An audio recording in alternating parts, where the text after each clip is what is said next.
Olá, inscritos do História da Vez, e olá para você que está chegando agora no nosso canal. Sejam bem-vindos a mais um vídeo. E a temática da vez é caldeus, e que teremos a participação de dois historiadores especialistas no tema e que foram formados pelo ilustre professor de História Emerson Tavares. São eles, João Vitor Mendonça e Lavínia Diniz. E vocês, meus inscritos, terão o prazer de serem respondidos por esses historiadores mais que capacitados. Vamos às perguntas. E a primeira pergunta é da Érica, que diz: Oi, História da Vez! Olá, meu nome é Érica e queria saber quem foram esses caldeus. Deus corresponde a um dos povos da antiguidade que ocuparam a região sul da Mesopotâmia, conhecida como Caldeia, local que atualmente é o território onde estão localizados o Iraque, Síria e Turquia. Os caldeus conseguiram erguer o segundo império babilônico, também chamado de neobabilônico, com a ajuda dos Medos, que são os povos da Média. Juntos conseguiram derrotar os assírios que moravam ali, elevando um grande império. E vamos para a segunda pergunta, que diz: Bom dia, amo seu canal. Obrigada. Vocês podem explicar como era formada as sociedades dos caldeus? Claro que sim.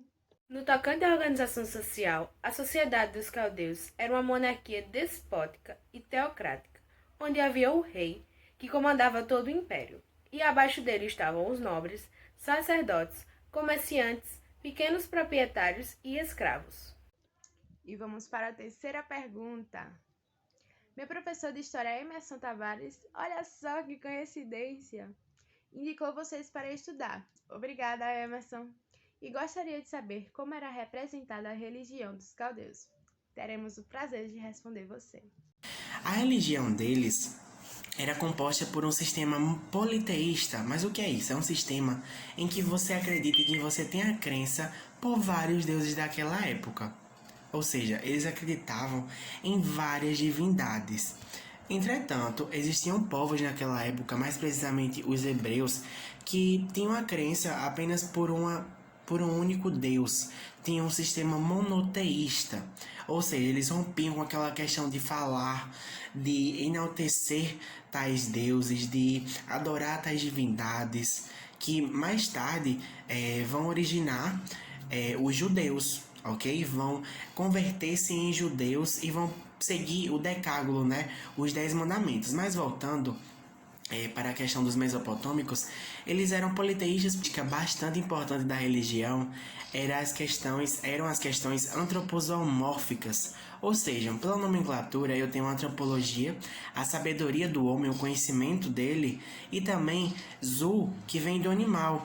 Então, puxando para essa questão, eu tenho uma mesclagem na representação religiosa daquele período de um animal, de uma parte de um animal sobre o humano. Mais precisamente como exemplo, eu tenho este deus aqui, que é o deus Ra, o deus egípcio, que em sua cabeça tem uma ave de rapina que representa a força animalesca e o seu corpo humano que vai representar a sua sabedoria.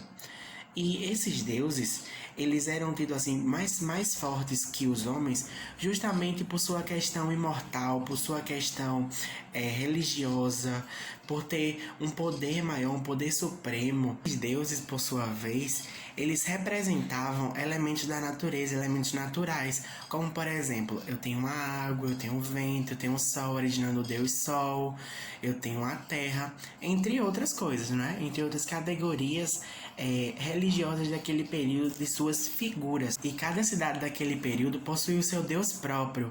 Então, quando uma cidade tem um predomínio político sobre a outra, ou seja, quando tinha aquela hierarquia de poder, quando tinha aquela supremacia maior sobre a outra, o domínio, não é?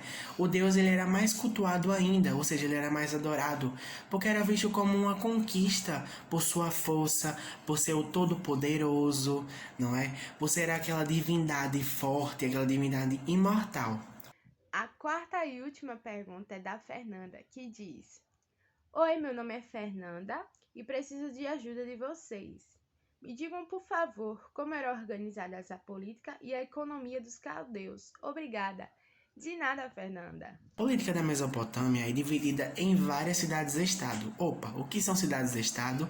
São representações autônomas, são representações independentes e representações que possuem seu próprio governo, ok? Outra coisa, o rei, na verdade, cada cidade daquela época, ela pertencia a um deus, que como representação tinha um rei, tinha a figura do rei.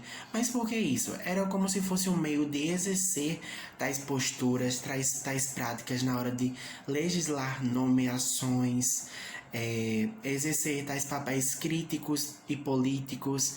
E esse rei, ele era auxiliado por várias pessoas compostas da própria sociedade, como por exemplo os funcionários, os ministros, os sacerdotes que tinham o maior jogo de cintura na hora de administrar essas questões.